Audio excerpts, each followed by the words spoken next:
today we're gonna do a story time. Right now I'm wearing a black tank top and a vest. So my hair's still the same, but I have a little eyeshadow on. So I'm looking pretty cute today, if you may say. But this story is about my brother and my cousin. Myself, my brother, and my cousin. We almost went to jail. So this is what happened.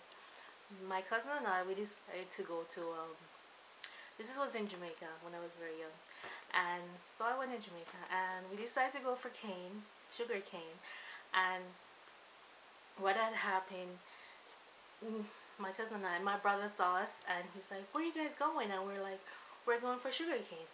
And he's like, okay, I know where you could get some mangoes and everything, you know, from. So we said, so my cousin was like, we shouldn't trust my brother because my brother always get in trouble. And so anyways, my cousin's like, if you want to listen to your brother, listen to him, but he always gets in trouble. So we decided, me and my cousin decided, okay, let's follow him and see where he's gonna take us and what kind of trouble we're gonna get in this time. So he took us to like a forest where a lot of mango trees are and everything, and we found it wasn't mango, but it was somebody's land, you know.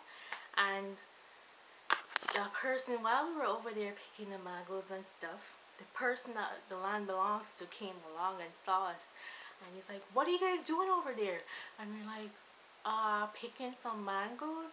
And she's like, you guys are not allowed. When you see the fence, you're not allowed to cross over the fence. I'm like, we didn't know because we were young at the time, so we have no idea. You know, we just follow the older one. My brother was older than I. And my brother's like, she was like, we didn't know and everything. Then under his tone, he's like, don't listen to her. Don't listen to her. So anyways, it was not, so let me continue. So the lady's like, you guys are not allowed. So she took everything from us because she didn't want us to go over here. I guess she wanted to teach us a lesson, like, don't go to people's land and take stuff.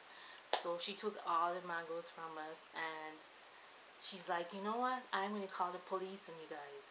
My heart was pounding. I was so afraid. My cousin was afraid.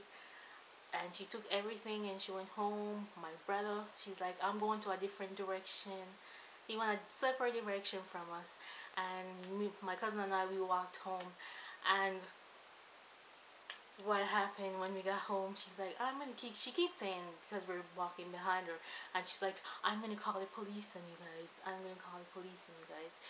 And we got home, and it was like, my heart was pounding because I really thought there was going to be a police coming to my door, you know, to come and arrest me and my cousins. And we went and told my grandmother. She's like, what's wrong with you? And we're like, this lady, we went to her farm, and you know, and we took some mangoes, and she told us she gonna call the police on us. She was like, she kind of said like, good, and that makes me so scared. And then she's like, what the hell is her problem? I'm gonna go talk to her. So that kind of calmed me down and everything.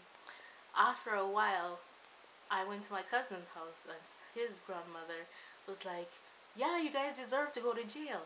And my heart started pounding again, and I was so scared because she didn't have anything nice to say to us. And I think my cousin was scared, but he was pretending like he wasn't scared. But I was afraid. My gosh, you should see me shaking.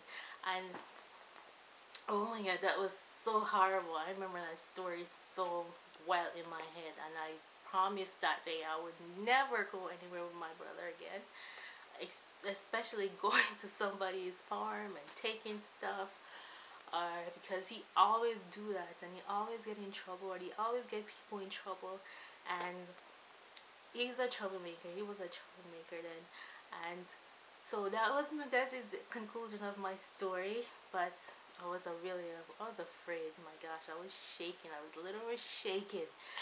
And you know, when you're a kid, I don't know what happened that made me calm down, but I guess somebody went and asked the police, because I said it to somebody, and somebody asked the officer guy because he lived around the area as we do.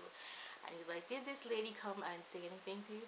And he's like, no. And he was like, we told him, and so mango, he's like, you can come and get police for some little kids that took some mango from your farm. And he's like, no, I'm not gonna arrest you guys.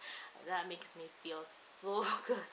I mean, I have to thank that person. I really thank that person so well. I think that's what calmed me down. And the next day he was talking about it. The police guy's like, I should arrest those kids. I'm like, oh my gosh, this guy is really they're really pushing it. But eventually nothing happened, and I kind of never went anywhere with my brother. But I I still went back there. The next like week, some other kids came, was like, let's go over there, nothing gonna happen, we can't go to jail, we're too young. So gave me more reason to go to more people farm and get mango. It's like literally in Jamaica, that's what kids do. It's like you have the